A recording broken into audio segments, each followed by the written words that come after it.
दोस्तों जब हम लोग ने वेनम 2 में एक पोस्ट क्रेडिट सीन देखा था जहां पे हमारे एडी ब्रॉक और वेनम अपने करंट मार्वल सिनेमैटिक यूनिवर्स में टेलीपोर्ट हो गए थे, तो हम लोग काफ़ी ज़्यादा खुश थे क्योंकि उसके अगले ही बार में आने वाली थी स्पाइडरमैन नो वे होम। और यहाँ पे एक अच्छा खासा हिंट था कि वेनम का अपीयरेंस होगा। हालांकि यहाँ पे ऐसा कुछ दिखाई नहीं गया क्योंकि दोस्तों जहाँ एक तरफ बाकी 3 स्पाइडरमैन 5 विलेन से बैटल कर रहे थे, वही हमारे एडी ब्रॉक भैया और वेनम भैया दोनों एक साथ टल्ली हो गए थे। और यहाँ पे दोस्तों जाते हुए उन्होंने अपना सिम्बियोट का पार्ट मार्वल सिनेमैटिक यूनिवर्स में दे दिया। यानी कि दोस्तों अब पीटर पार्कर के पास एक अलग टाइप का वेनम होगा जिसकी पर्सनालिटी बिल्कुल चेंज होगी, जो कि पीटर पार्कर के हिसाब से चलेगा। लेकिन ये डिपेंड करेगा वो कितना अच्छा होगा और कितना खराब। लेकिन ऑल टुगेदर दोस्तों यहाँ पे मूवी के बाद हम लोग को काफी डिलीटेड सीन सुनने में आ रहे हैं और यहाँ पे वो काफी मेजर है क्योंकि दोस्तों अगर वो दिखाया जाता तो वेनम 3 की स्टोरी कुछ और होती। तो चलिए उसको हम लोग समझ लेते हैं। तो दोस्तों कंप्लीट वीडियो को स्टार्ट करने से पहले आप लोग कर दीजिए वीडियो को लाइक और कमेंट करके बताइए कि वेनम 3 मूवी में आप कौन सा वर्जन का पीटर पार्कर देखना पसंद करेंगे, एंड्रू गारफील्ड का कि टॉम हॉलैंड का। साथ ही साथ जो लोग मेरे चैनल पर नए, मेरे चैनल को सब्सक्राइब करके हमारी कॉमिक बुक टॉक्स फैमिली का हिस्सा बन जाइए। तो दोस्तों हम लोग शुरुआत करते हैं बिल्कुल नए अपडेट से।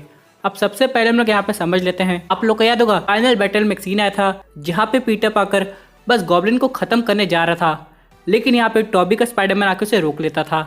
अब यहाँ पे दोस्तों टॉबी इनडायरेक्ट वे में उससे ये कहना चाह रहा था कि स्पाइडरमैन कभी भी लोगों को खत्म नहीं करता है। लेकिन दोस्तों अचानक हम लोग क्या देखते हैं, ग्रीन गॉब्लिन टॉबी के स्पाइडरमैन पे पीछे से वार कर देता है, जिसके बाद वो काफी इंजर्ड हो जाता है। हालांकि यहाँ पे एक ऑल्टरनेट सीन है जिसमें जो टॉबी का स्पाइडरमैन है उसकी हालत काफी सीरियस हो गई है। यहाँ पे उसे बचाना काफी मुश्किल हो जाता है, डॉक्टर स्ट्रेंज भी कुछ नहीं कर पाता है। तब यहाँ पे दोस्तों एडी के वेनम की एंट्री होती है और एडी अपने वेनम से बोलता है कि तुम उसे जाके ठीक करो। वो सिम्बियोट कुछ टाइम के लिए टॉबी के अंदर चला जाता है और उसे हील करके वापस आ जाता है। लेकिन वो जैसे ही एडी के पास आता है उसके सीने पर हम लोग स्पाइडरमैन का सिंबल देखते हैं और उसके पास जो पावर रहती है वो टॉबी के स्पाइडरमैन की रहती है। अब दोस्तों यहाँ पे मैं आपको समझा दूं डिफरेंस।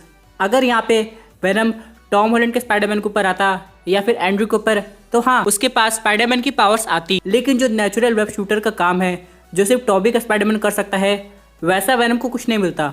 यानी दोस्तों एक तरीके से लॉजिकल कॉन्सेप्ट लग रहा था ताकि यहाँ पे वेनम को टॉबी की पावर्स मिल जाए। क्योंकि दोस्तों अगर आप लोग नोटिस करेंगे सैम रेमी की स्पाइडरमैन 3 को, तो यहाँ पे भी कुछ ऐसा हुआ था। जब पीटर पार्कर ने वेनम अपने बॉडी से अलग किया था तो यहाँ पे हम लोग देखते थे एडी ब्रॉक के पास एग्जैक्टली स्पाइडरमैन जैसी पावर्स आ जाती थी, यानी कि वो भी वेब शूट कर सकता था, लेकिन उसके वेब का कलर ब्लैक था जो कि वेनम की पावर्स को बताता था। उसी तरह दोस्तों यहाँ पे टॉबी के स्पाइडरमैन से बॉन्ड होना ये इनडायरेक्ट में इंडिकेशन था कि वेनम भी अब नेचुरल वेब शूटर यूज कर सकता है और उसकी पावर्स और ज्यादा बढ़ गई है।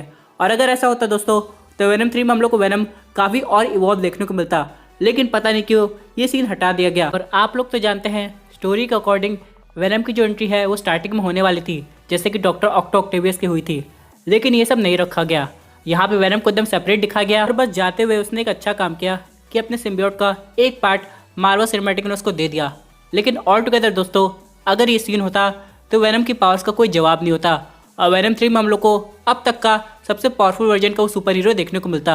लेकिन ऑल टुगेदर दोस्तों मे भी अगली मूवी में ऐसा हो सकता है क्योंकि वेनम 3 में कहा जा रहा है कि जो वेनम है वो मल्टीवर्स के आगे तक जाएगा और क्या पता उसका सामना हमारे टॉबी के स्पाइडरमैन से हो जाए और एक टाइम के लिए उसके ऊपर आ जाए, जिसकी वजह से उसके पास एग्जैक्टली वैसी स्पाइडरमैन की पावर्स आ जाए। क्योंकि दोस्तों हम सब लोग ने ये नोटिस किया होगा जब टॉबी अपना नेचुरल वेब शूटर सबको दिखाया था तो बाकी जितने भी पीटर थे, चाहे हम लोग बात करें पीटर 1 की या फिर पीटर 3 की, दोनों लोग काफी हैरान हो गए थे और यही एक कूल रीजन था ऐसी पावर्स वेनम को देने का। हालांकि यहाँ पे अब ये सीन नहीं है, लेकिन एक चीज तो हम लोग समझ सकते हैं, स्टोरी के अकॉर्डिंग ऐसी बहुत सी चीजें होने वाली थी जिनका असर आगे की मूवीज पे पड़ता।